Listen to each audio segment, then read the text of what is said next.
Welcome. This meeting of the Recreation and Cultural Service Commission is called to order at 6:30 on 2 July. Roll call, please, Carolina. Commissioners Christine Rosa, Present. Jay Singh, excused absent. Rob Weiskirch, Present. Vice Chair Mia Quinn, excused absent. And then Chair Lisa Wright. Present. We have quorum. Thank you, Carolina. Next, we will stand up for a moment of silence and a pledge.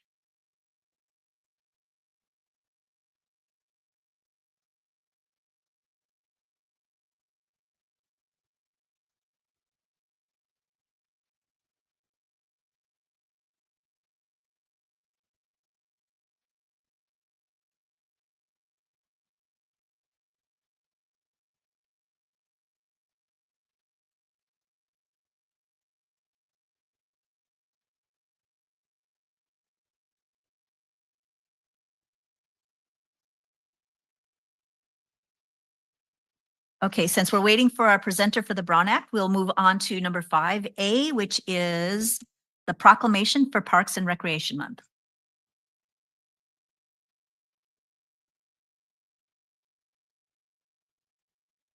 Bill? You're good. Just push it. Okay. National Parks and Recreation Month, recognizing July as Parks and Recreation Month in the city of Marina, California. Whereas Parks and Recreation is a vital part of the city of Marina, enriching the lives of all residents through diverse and inclusive programs, accessible parks, and cultural services that promote community health, engagement, and environmental stewardship. And whereas the City of Marina's Recreation and Cultural Services Department supports physical and mental health through programs and spaces that encourage outdoor activity, wellness education, and social connection for individuals and families of all ages and abilities. And whereas the department offers youth enrichment, after-school and summer programs, senior services, cultural celebrations, and recreational events that foster lifelong learning, resilience, and a strong sense of belonging in our community. And whereas Parks and Recreation in Marina play a key role in supporting equity and access by maintaining inclusive facilities such as all abilities playgrounds, public art installations, and diverse cultural programs that reflect the rich history and diversity of our city. And whereas recreation and cultural services contribute to Marina's economic vitality by supporting tourism, job creation, business attraction, and enhancing quality of life for residents and visitors. And whereas Marina's parks and open spaces protect our coastal and natural resources and serve as living classrooms for environmental education, sustainability practices, and community stewardship. And whereas the U.S. House of Representatives has designated July as Parks and Recreation Month, encouraging communities nationwide to recognize the essential services and opportunities provided by their local parks and recreation agencies. And whereas the City of Marina proudly acknowledges the dedication of our Recreation and Cultural Services Department, staff, volunteers, and community partners who enhance the well-being of Marina through outstanding programs, services, and facilities. Now, therefore, on behalf of the Marina City Council and Recreation Commission, we hereby proclaim July 2025 as Parks and Recreation Month in the city of Marina and encourage all residents to explore and enjoy our parks, cultural programs, and recreation services throughout the month and year-round. So I'll just say, so as we recognize July as Parks and Recreation Month, we want to take a moment to honor our incredible staff and volunteers who make our Marina Parks programs and events possible. We couldn't offer these programs without our incredible staff and volunteers. This year's national theme is Build Together, Play Together. It's especially meaningful for Marina as we are in the process of building an all-inclusive playground. It reflects the spirit of collaboration and connection that defines our city and reminds us that as we build, we're also creating spaces for joy, wellness, and belonging. So we're excited to celebrate the 40th year of Parks and Recreation Month, as well as the 60th anniversary of the National Recreation and Park Association. Woohoo, thank you, Drea. Don't we just sound cool now? Okay, it looks like we have our guest speaker on, so I'm going to back us back up to 4 special presentations. If you wanted to introduce him first. Yes. Okay. So we have with us virtually Joseph Petta. And he is a partner with Shoot Mahali and Weinberger. And he's going to go ahead and give us a training today on the Brown Act. Thank you for being here, Joseph. Sure thing. Can you all hear me? Oh, Yes, we can. Oh, great. Okay. Hi. Nice to see you. We haven't met before, but thank you for the introduction. So I work with Renee Ortega, whom you may have met, the city attorney. And I have, in fact, despite what I told Andrea earlier, given this same presentation, I believe, to the Planning Commission a few months ago, as well as some presentations on kind of appropriate use of social media for public officials and teleconferencing rules as they've changed over the years under the Brown Act. So I won't be focusing really on social media. That's not really a Brown Act issue. That's more of an ethics and bias, appearance of bias issue. It comes in a little bit here, so you'll see that. And then the teleconferencing definitely will cover. This is going to run, I think, shy of an hour. I'm going to leave out something at the end that gets a little too nuts and boltsy for tonight. I could go on forever about the Brown Act, but we don't have the time, unfortunately. I would like you to feel free to interrupt if anything is unclear while I'm talking. And then, of course, if you prefer, you can save questions till the end. So I just realized the reason I was a bit delayed is I was trying to figure out how to see my notes for my presentation while I share screen, and I realized I don't think I can. So luckily, I think I have this pretty well memorized. And let's see if the share screen feature works here. Bear with me for just a second.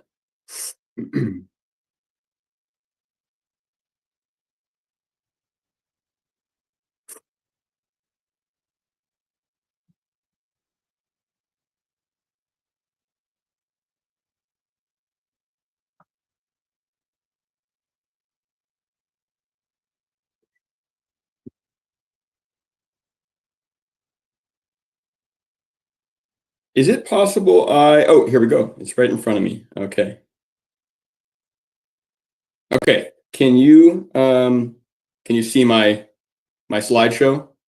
Yeah. Yep, it all looks good. Great. Okay. I've already introduced myself. So we'll be talking about the Brown Act tonight. And like I said, we'll mostly be covering pretty fundamental issues and not getting into a whole lot of case law or any real complex issues. Let's see, how do I advance? So I have to go to the slideshow to make that happen. It's just not as easy as I thought it would be.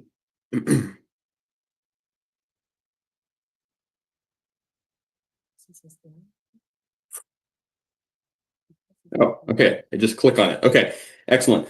So as you probably know, I'm guessing all of you have at least a kind of a passing familiarity, hopefully, with the Brown Act and know what it is. Here are some resources that are really helpful, including for the layperson and the public official in your case. So the real go-to is the middle resource, open and public. This is a publication of the formerly known as League of Cities. Now it's Cal Cities.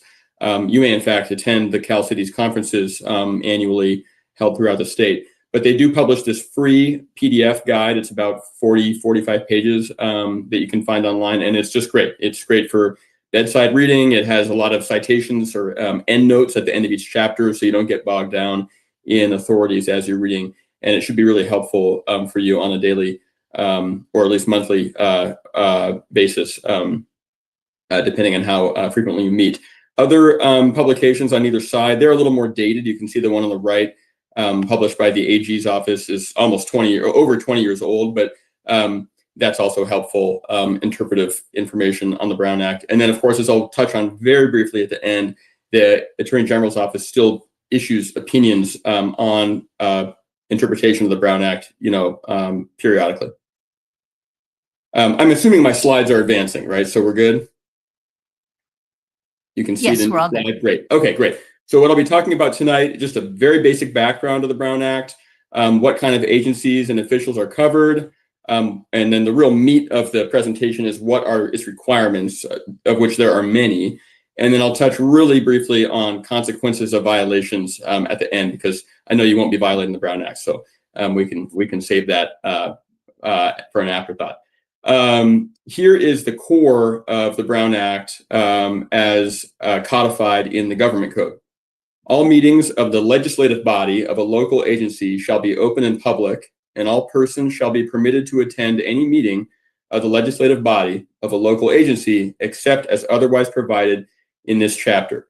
So that kind of says it all right there. And you might be thinking, well, we're not the legislative body, that's the city council.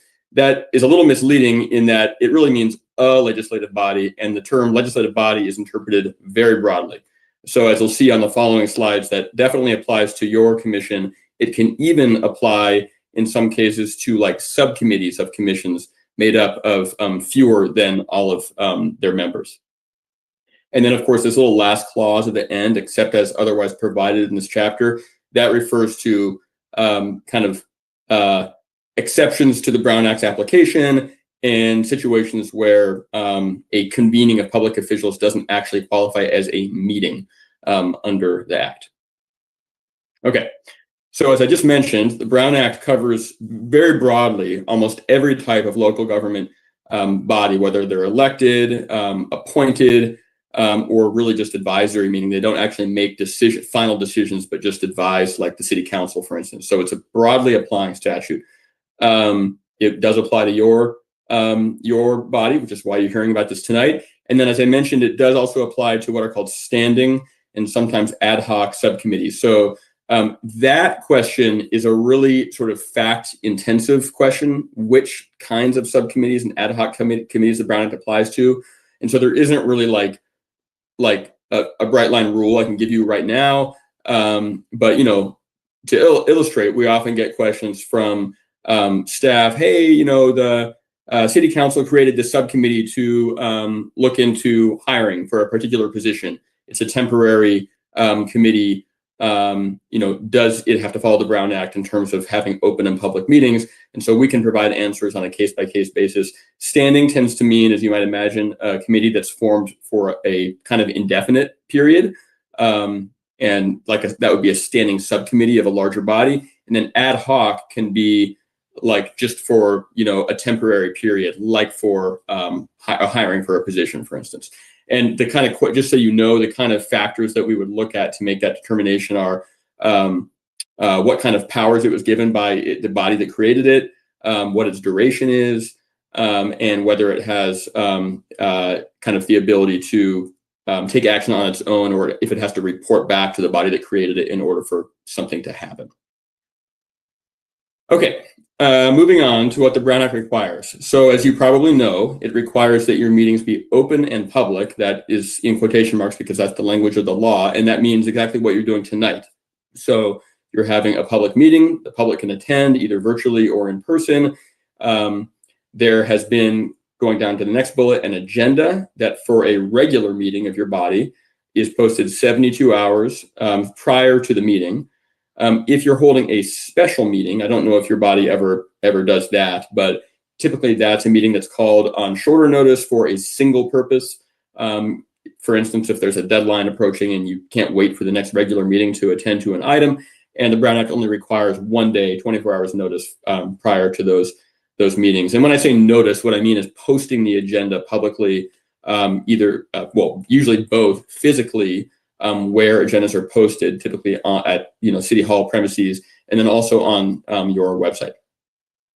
At the meeting itself, and I'll get into this topic in more detail later, the public must be given a chance to comment on each agenda item before action is taken.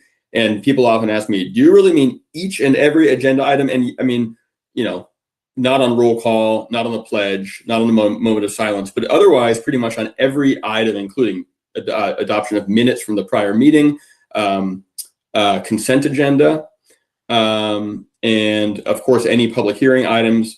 And then if there are any sort of informational items after public hearing, those are all required to be given opportunity for public comment.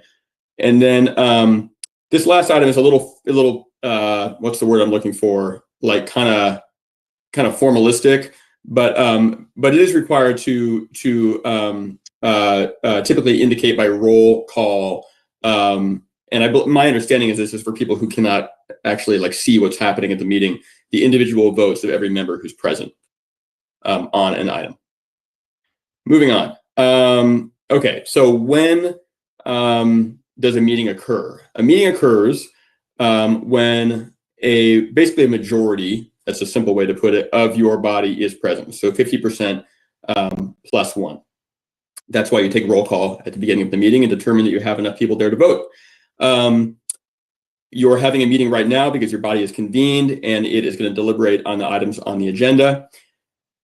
All of this in the inverse suggests that illegal meetings, meaning improper meetings under the Brown Act, can inadvertently occur, or of course purposefully occur, if more than a majority or more of the body convenes to discuss city business, but does not notice the meeting, right, to the public, or does not give the public a chance to comment. And so these types of meetings, for the most part, they're accidental and they can happen more than you think, which is why this kind of training is always a good idea. And typically these are what are called serial communications or serial meetings. And so it may not be obvious to you that you're all, sitting down, you're not all sitting down together in a cafe or something. That would be kind of an obvious violation of the Brown Act, but they can occur when communications happen sort of in serial fashion, such that the ideas or votes or likely votes of members are communicated inadvertently to other members, such that you've reached a collective decision on an issue outside of the public eye. So what are a couple examples of that? One is colloquially called a daisy chain serial meeting. So this can happen when one member contacts a second member. So in this example, I'm calling them member A and member B. And let's assume member A communicates something that they are thinking, or perhaps their possible vote on an item that's going to come before your body down the road. Member B now knows what member A is going to say or vote at the meeting. And then member B then contacts member C. Here we're of course talking about a five member body. But if we were talking about a 3-member body, all you would need is A to contact B. You wouldn't even need C in the picture here. But let's say for purposes of this example, member B then contacts member C. That would be sufficient for a 5-member body to develop a collective concurrence or understanding on an issue outside of the public eye. But in this example, member C even contacts a 4th member, and so on, until you've reached basically a quorum and this collective concurrence has happened, and the public has not had a chance to weigh in or comment. And of course, in that example, what I'm implying there is that it doesn't even matter that you might not have reached a formal decision on something, but you all know what each other is thinking, or at the very least, member D knows what A, B, and C are thinking. And so their independent and objective judgment on the issue has kind of been clouded by everyone else's opinions. That's the problem we're talking about. So in another kind of geometric example here, a spoken hub process, that actually typically involves a staff member. So, third parties, meaning people who are not on your board, can actually facilitate inadvertently Brown Act violations. So they have to be careful too. So here you have a staff person kind of as the hub, and they're communicating individually, one-on-one with each member of the body, thinking that they're doing so appropriately and legally because they're not talking with all of you or a majority of you in the same room. But the problem is they're communicating what each one of you says to the others. And so effectively the same outcome here has occurred as in the previous example. You've kind of reached collective concurrence because at least one of you knows what all of the others are thinking. So that's why I have this note at the bottom. Individual briefings and even what are called 2-to-1 meetings for a 5-member body are okay. That's good practice, best practice, so long as that staff member is not, or me, if I'm the person who's talking to each of you, is not facilitating kind of collective concurrence on an issue. And so it's a little cumbersome, it takes longer, but what you have to do is really reach out individually to each member if you're a staff person or myself, or a 2-to-1 meeting, in case it wasn't clear, is when I meet with 2 people, and then 1 person. So we've never had 3 of the 5-member body in the room at the same time. And I just did this for another client agency where I gave this presentation, not in a public setting, where they could just had more time. They weren't constrained by the agenda to ask more questions, and we did 2 of them, and then 1 of them.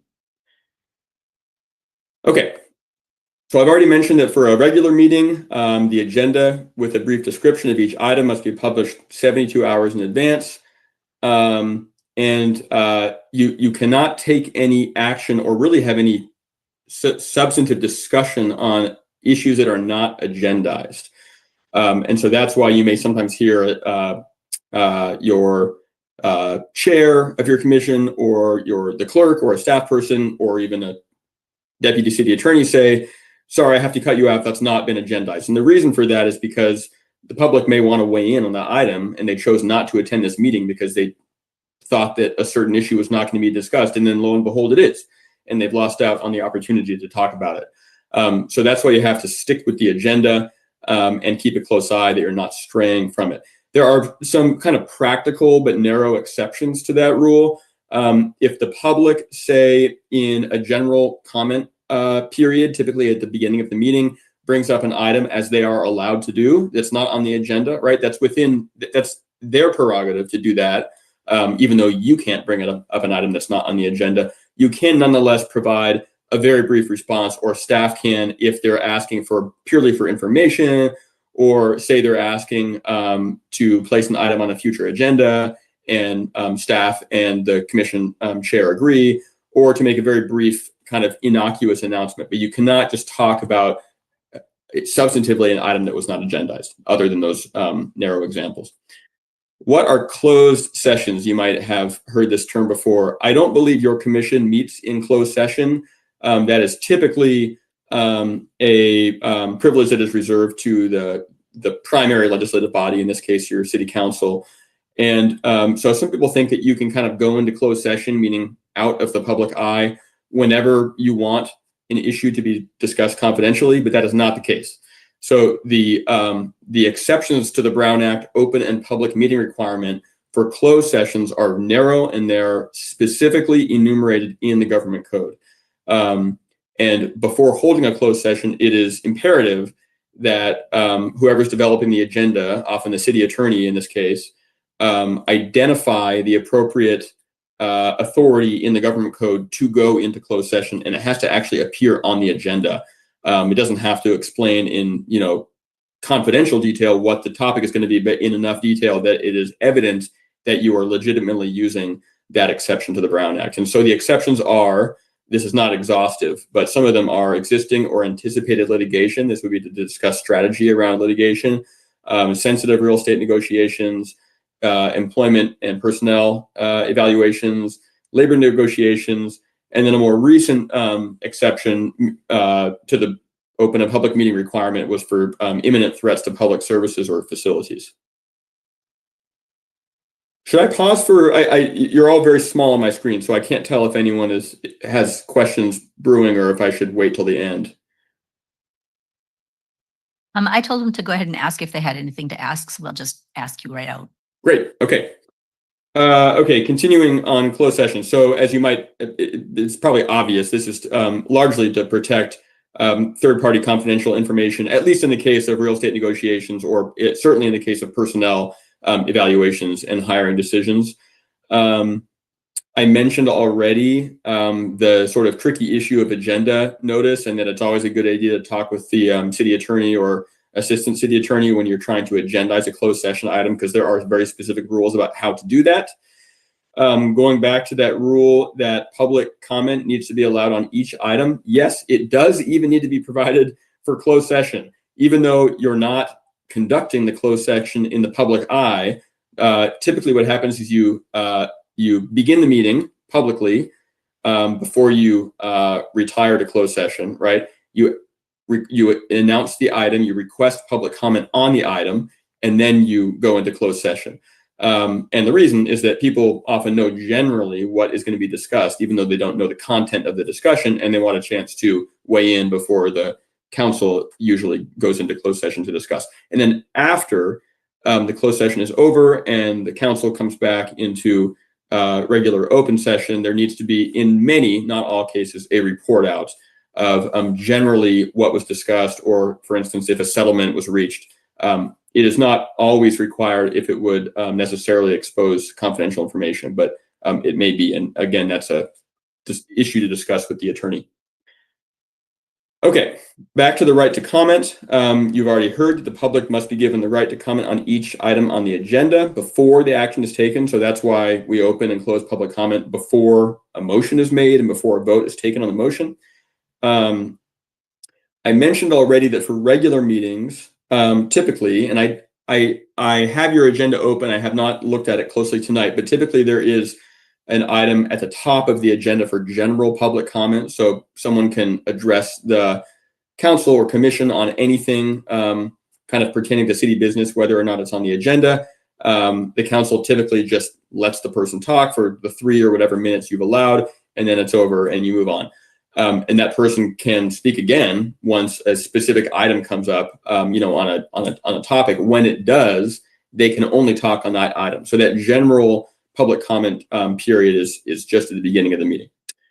Special meetings typically do not contain that general comment period at the outset, so it's just on the item for which the meeting was specifically called. Public speakers are not required to identify themselves by name or address or anything like that. They often do because they want it to be known that they are your constituent, but you can't make them do that. And that includes, say, if you have speaker cards to fill out. I don't think Marina has that practice, but they can leave it blank. They don't have to put their name on it.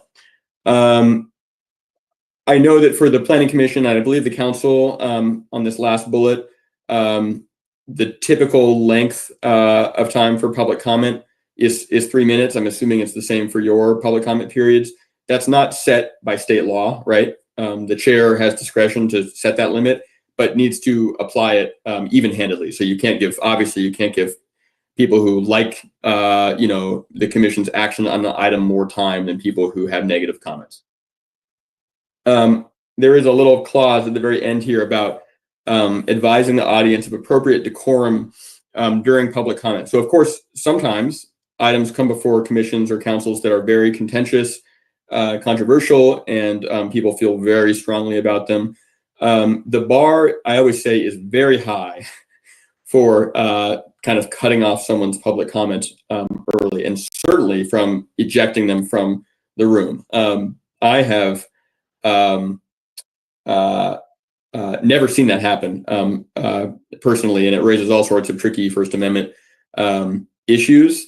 Basically, the standard is if the person is disrupting the meeting to the extent that it simply cannot continue, the chair is unable to let the meeting proceed after multiple warnings, then you can cut their mic or potentially have them ejected from the room by the security or the police or whoever is in the room.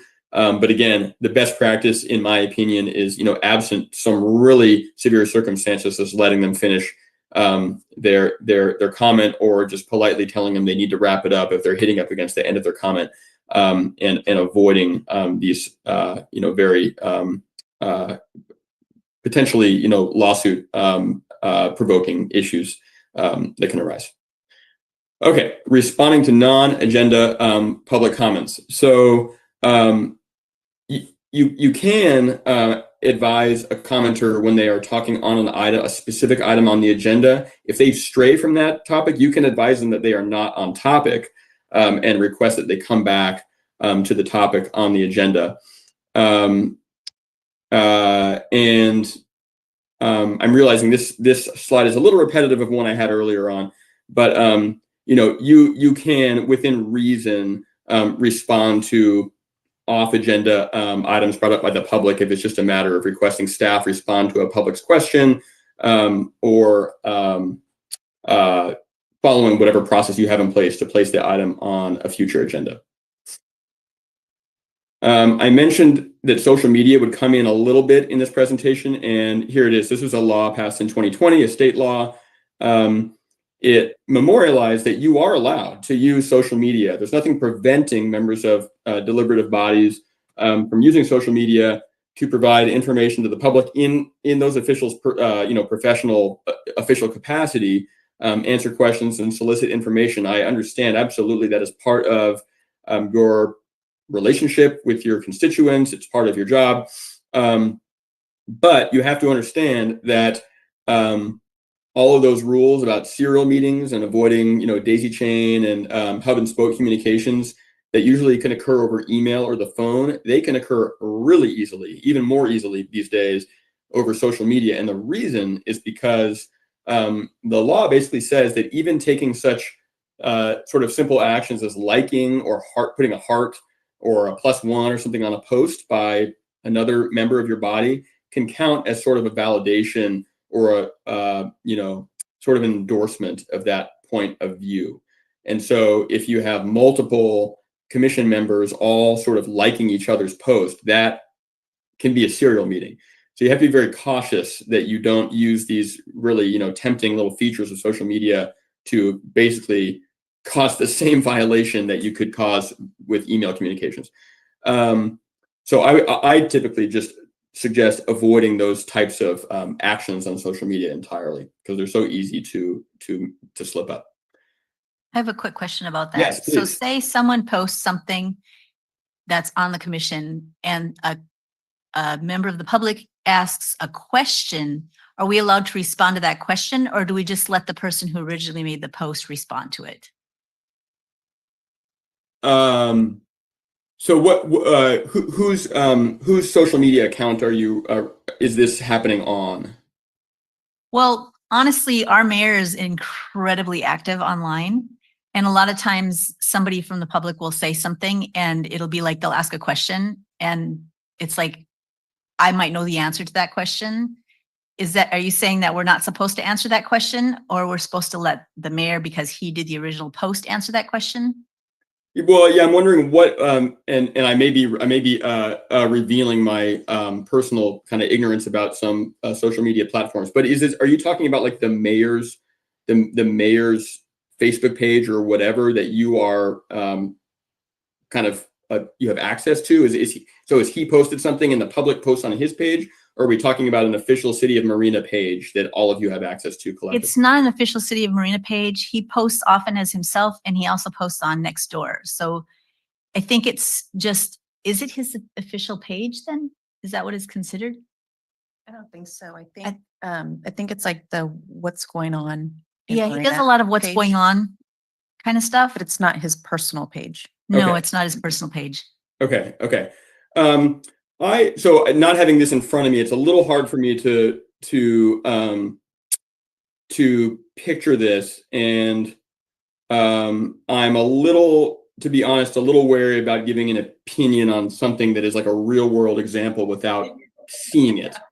So I would just say caution is advised. but if this is something that you think should be looked at, I'm happy to do some follow up. So I don't know. The reason I was asking for the distinction, I would avoid, one member commenting openly on another member's social media page, right? But if you're talking about more of a kind of a Nextdoor issue where everyone is sort of like weighing in, that may be a little different, and I might need to look at that. So can we circle back on that? Yeah, that sounds cool. Okay, great. Thank you. Yeah, I think what you want to avoid, and I don't know if this is what you're raising, you want to avoid a majority of the members of the body having a conversation, right? Sort of even if it's broken up by other members of the public kind of communicating, alongside the members of the body, but that kind of conversation typically cannot happen outside of a notice in public. Okay, so there are some exceptions to the meeting requirements. One is, as I already mentioned, you are allowed to talk to your constituents one-on-one, right? Again, that is part of your job. And so just because you might talk to a member of the public does not mean they or you are violating the Brown Act. There are also a bunch of other enumerated exceptions that just are intended to allow you to go about your business as a public official and sort of like, be in the public eye and communicate with other decision makers from other agencies. So conferences open to the public that even if they invite, members of boards and bodies of other cities and counties and whatnot, you can go to those, even if, a majority of your body would be present.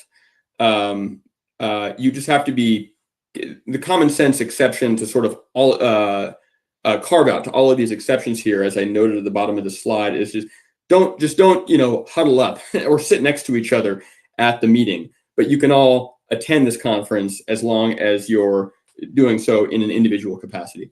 Local public meetings, so say there's a community outreach meeting, kind of like a town hall that's not hosted by your deliberative body, but say it's hosted by a third party or a consultant, maybe an EIR consultant that's doing something for the city, and they're reaching out to the community. Again, you can attend with the same caveat that you not sort of commiserate among yourselves at that meeting. Open meetings of another body, so say the County Board of Supervisors, same rule applies. You can go to those. Just be cautious. And when I say you can go to those, what I'm talking about is a majority of you are allowed to go, right? You're allowed to be in the same room at these meetings. And then social or ceremonial events, the opening of a new building or a memorial or something like that, you're all allowed to be there. Okay, moving on. Okay, now hopefully we can get a little interactive here. So this is just going to cover some of these exceptions I've just talked about. So say members of the commission are invited to a city employees retirement party. Should this event be noticed as a special meeting of your commission if there is a potential that, I'm just going to go with a majority of commission members will attend? Anybody wants to venture a guess, feel free. No. Correct. This is a social gathering. Okay. Any questions on that one? No, there's no questions on that one. Okay. Members of the County Board of Supervisors are interested in learning what your commission, I'm just going to use you all as an example, plans to do regarding your jurisdiction within the city, and say another neighboring city's rec commission joint project, right? So you're working with the rec commission of another city and that city's staff on a joint project, say a joint park project. It's adjoining your two jurisdictions, and the county board wants to know more about it. So 3 supervisors of the county board attend your commission's public meeting on a project. Is this a violation of the Brown Act if a majority of the county board attends your meeting?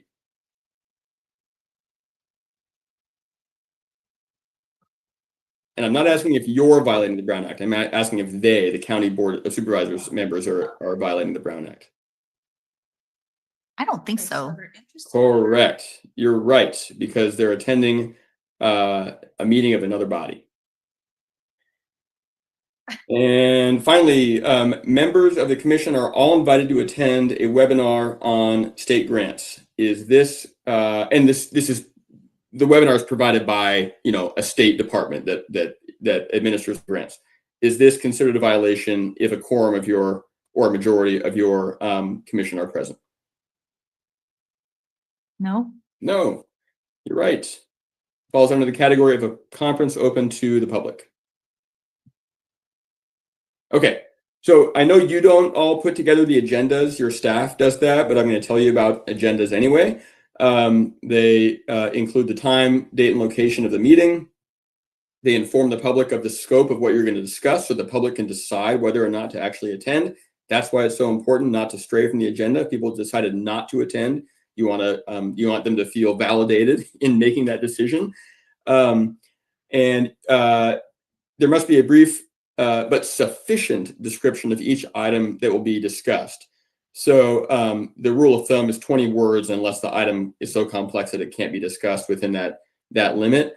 So it's typically, I'll give some examples on a slide after this, but typically, you don't want it to just say budget discussion, right? So it's going to have to be a little more fleshed out than that for the public to know what you're actually talking about. There has to be a public comment period, again, in the regular meeting up at the top, and also on each item. It doesn't have to be agendized. It's sort of implied that it's part of each hearing item that comes up, but it must be provided. There must be Americans with Disabilities Act language down at the bottom, typically, that provides for alternative means of accessing the meeting for hearing impaired or sight impaired individuals. I think that's included, hopefully, on all City of Marina agendas. And if not, we can easily add that. The agenda must be posted at a location that is freely accessible to the public. I said this already, but 72 hours prior for a regular meeting and 24 hours prior for a special meeting. And then any writings, meaning comments, public comments, submitted to the body within the time that the agenda is posted must be available upon request. I've never heard of this requirement, causing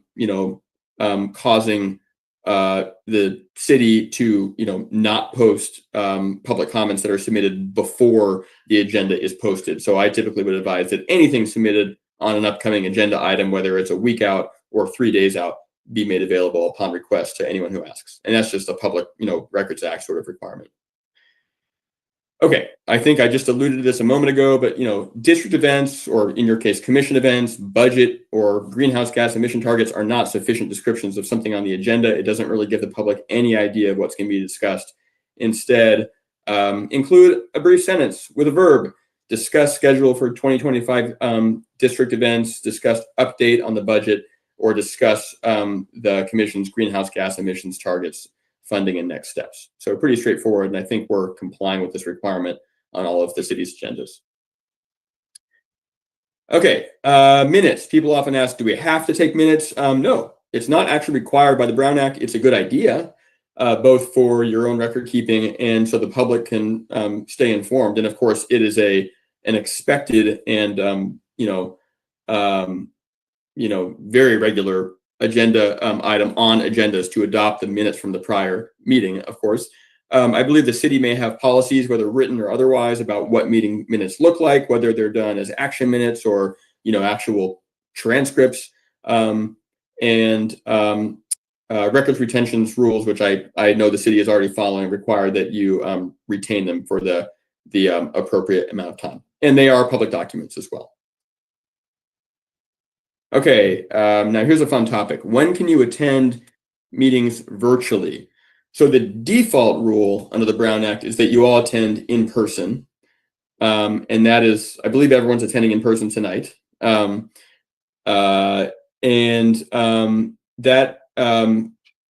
has been the rule, the default rule for decades.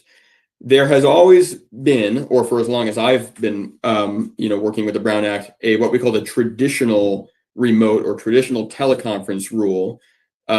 This is not what you might have heard referred to as AB 2449 or the COVID, the COVID rule. This is the pre-rule that still exists, and this was a pretty onerous provision in the Brown Act that says, well, you can attend remotely, but here's all the things you have to do. You have to post, first of all, you have to post your location, meaning the address of the official who's attending remotely on the agenda. So you have to let them know, say if you're attending from home, what your home address is. You have to post a hard copy of the agenda at your house, if that's where you're attending from, or your hotel room or whatever. And believe it or not, whether it's actually acted on or not, you have to allow the public to physically attend the meeting at that location. So if you were taking the meeting from home, you'd have to let the public come to your house to do the meeting with you. And as I said, that provision still exists. There's no sunset on that. And that is contained in Government Code Section 54953B. People do use this provision, and if they're out of the country on vacation or business or whatever, there's almost zero possibility someone's going to actually show up at your hotel room and want to attend. So it makes sense in those situations.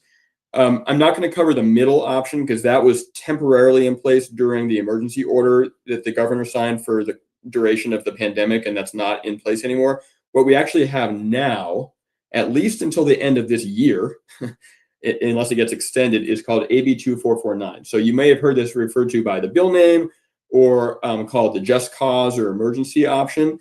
So after COVID, the legislature decided, hey, kind of made sense to have a little more flexibility than this traditional rule around attending remotely. And so we're going to add this other option. And so under AB 2449, which by the way, cities have the discretion to adopt or not. So they don't have to allow people to attend remotely under this option, but Marina does, just so you know. There are two new bases for commission members to attend virtually or over, two-way video audio connection. So for just cause or for emergency reasons, and they kind of overlap. The criteria and deciding when and whether this rule applies is a little complicated. So again, it's one of these things you should try to have the city attorney or deputy weigh in on. And I'll get to the rules on this in a minute. Unless I'm mistaken, this is scheduled to sunset by the end of this year if it's not extended. Although I have a feeling it may be. So as I said, there's these two rationales for attending remotely. Just cause is the one that's more typically used because it doesn't require a vote of the commission at the beginning of the meeting to authorize the requesting person to attend remotely. They just get to by right if they assert that they meet the requirements. And so typically the way this works is they'll let a staff person know, or they'll let me know directly beforehand that, hey, I'm going to attend with just cause because I have a communicable illness, or I'm taking care of a family member like a child or an elderly person, or I'm traveling on official city business and I can't attend in person. And you'll see those are basically the criteria down in the bottom left quadrant of this table here. The one I didn't mention is a physical or mental disability. But basically, those are the circumstances for just cause. And again, you don't need a vote of the rest of the body to allow you to do that. If it's an emergency exception, and again, you may be thinking, yeah, there's some kind of overlap, right? A contagious illness could actually also constitute an emergency. You're right, and the law isn't clear as to, certain situations where one or both of these exceptions applies. But you'll see for the emergency exception, if it's a physical or family medical emergency that prevents you from attending in person, you can use it, but you have to, the commission basically has to take a vote on whether or not to allow that person to attend remotely. And so again, that should be brought up at the meeting at the latest, the very beginning, or conveyed to me or someone else ahead of time. This is just a real kind of breakdown of what I've been talking about. Under the traditional option over on the left, yes, you had to allow the public to, and you still have to allow the public to attend remotely at your location. Over on the far right, no, you don't have to let the public attend with you physically in your location, but you do have to let the public, through your remote connection and the commission know that whether there is anyone in the room with you who's over 18, and the general nature of your relationship with that person. And you might be thinking, why the heck do I have to tell them that? Well, it's just so people know, it can feel confident that you're not being, persuaded or, told to act or vote in a certain way by an adult in the room with you. So we're trying to simulate in-person physical appearance at the public meeting as much as possible with this remote option. Okay. Over on the far right is what I want to focus on. So the real difference between the just cause and the emergency options under AB 2449 is how often you can use them. So for just cause, you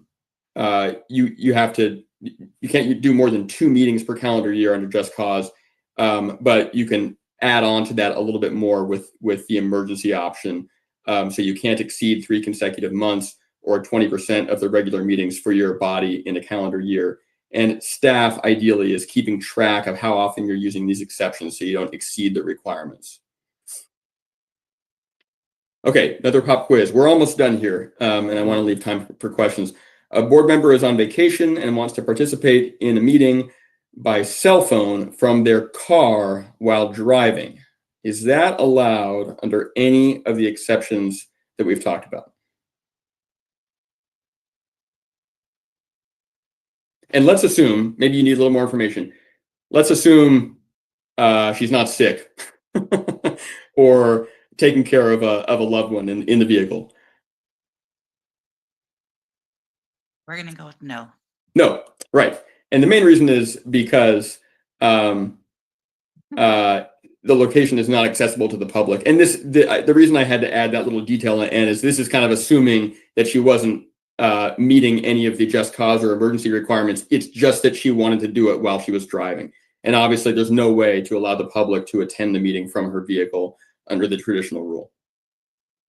That was kind of a jokey one. I'm going to skip over the next 3 slides because it's pretty detailed and I want to get to questions. But the gist of these slides, I'll just say it in a sentence or two, is that in 2024, the Attorney General's office finally issued a sort of new interpretation of the intersection of the Brown Act and the federal ADA, Americans with Disability Act. So there had been this kind of tension between those 2 laws, where obviously the default or the preference under the Brown Act was for in-person physical attendance at meetings, but the ADA requires, under the necessary circumstances, reasonable accommodations. And so the Attorney General found that there's actually a 4th option. When I say 4th, I'm referring to the traditional, the one that only applied during COVID, AB 2449, and now this ADA option that says that if you have, a qualifying disability under the ADA kind of preempts the Brown Act with the effect of allowing the official to attend remotely, except that their attendance has to sort of simulate in-person physical attendance to the extent possible. So say there has to be a 2-way audio visual and it can't cut out.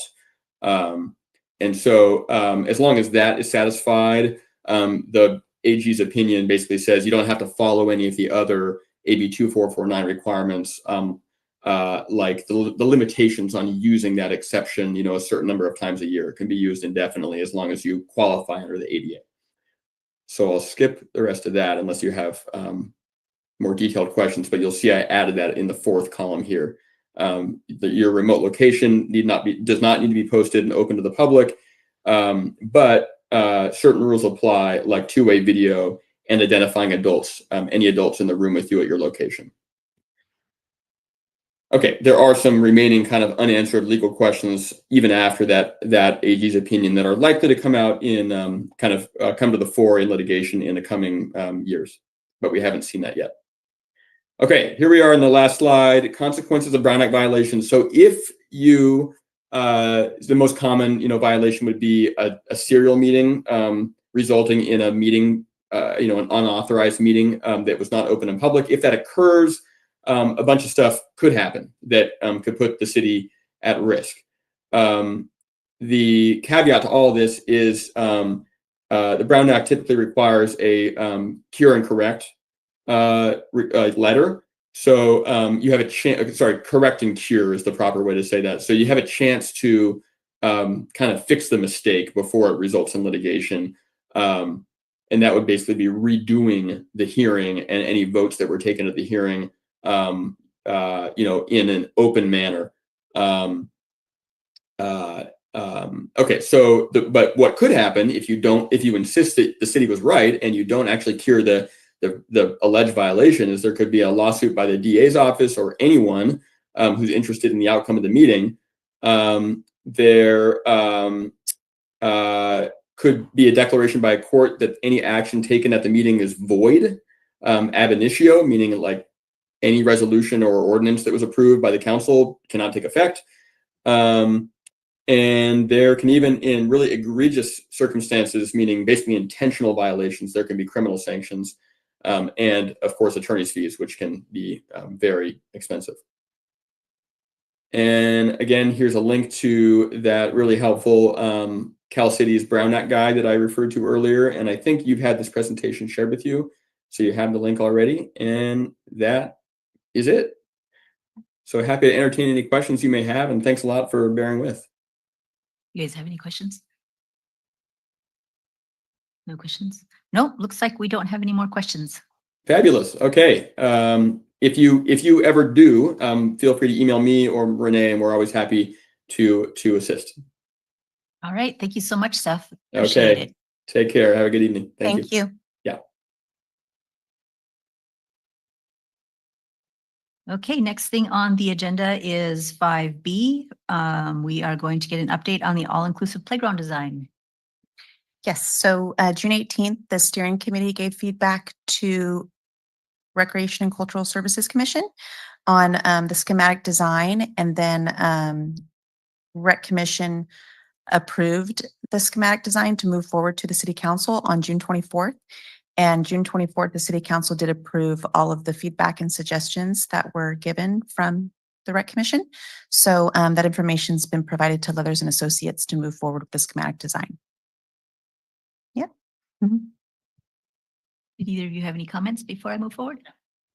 Okay, moving on to 5C, receiving information about the 4th of July block party event.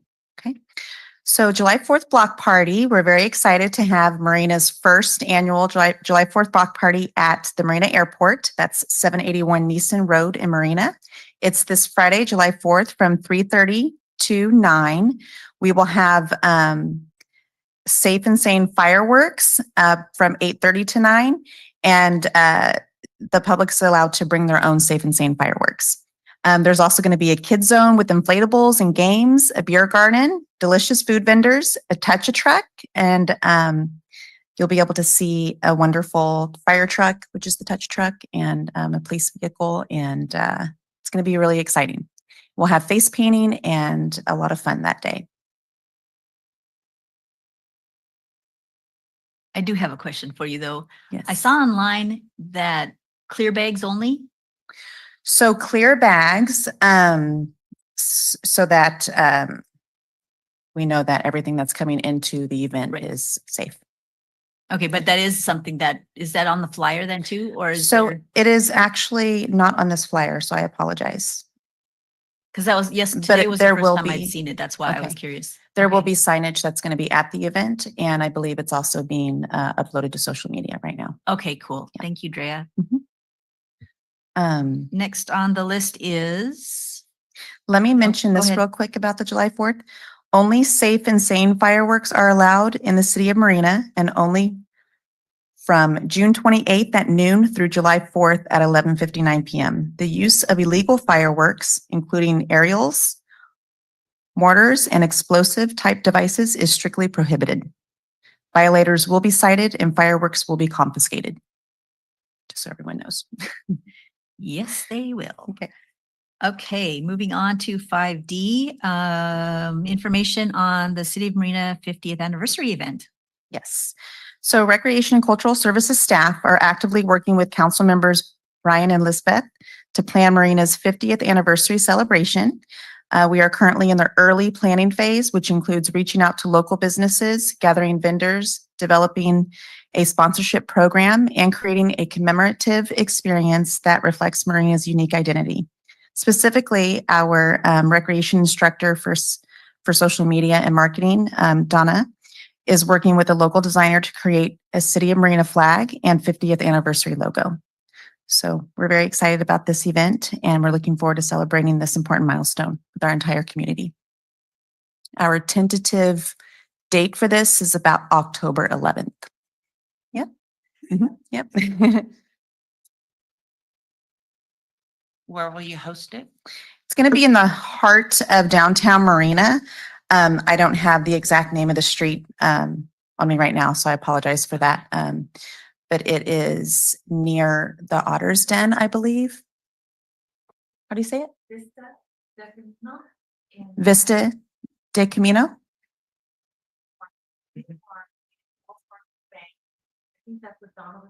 Okay. Reservation and Vista de Camino. Thank So you, Carolina. You're going to shut off the street? Yes, Okay. yes. The streets will be shut off. Yes. Thank you, Drea. Anything else? Yeah, no, that's all. Yeah. All right, let's see, we can skip. So do any of the commissioners have any comments, reports, or information they want to share with tonight? I do. I just wanted to mention that I attended a Field X for the Mars Ham radio station that we have in Marina. I don't know if you're aware we have one. And I talked to their community and they are interested in becoming more community-based with their club. Hmm. And so I just want to give you a heads up now because eventually they're going to come in here and they're going to want to give a briefing. So, okay. Yay. And then the other thing I want to say is I encourage you guys, and I know I've seen Tina at places, to go to some of these events and be seen and talk with the people so that you can kind of get a feel of what the community likes and wants. So moving on to number 10. Is there any other business that I've forgotten? All right. All right. I want to thank everybody for being here. Our next meeting is September 10th, 2025. If there are no objections, we will adjourn this meeting. Nope. Okay. Hearing no objections, this meeting is now adjourned at 7:30.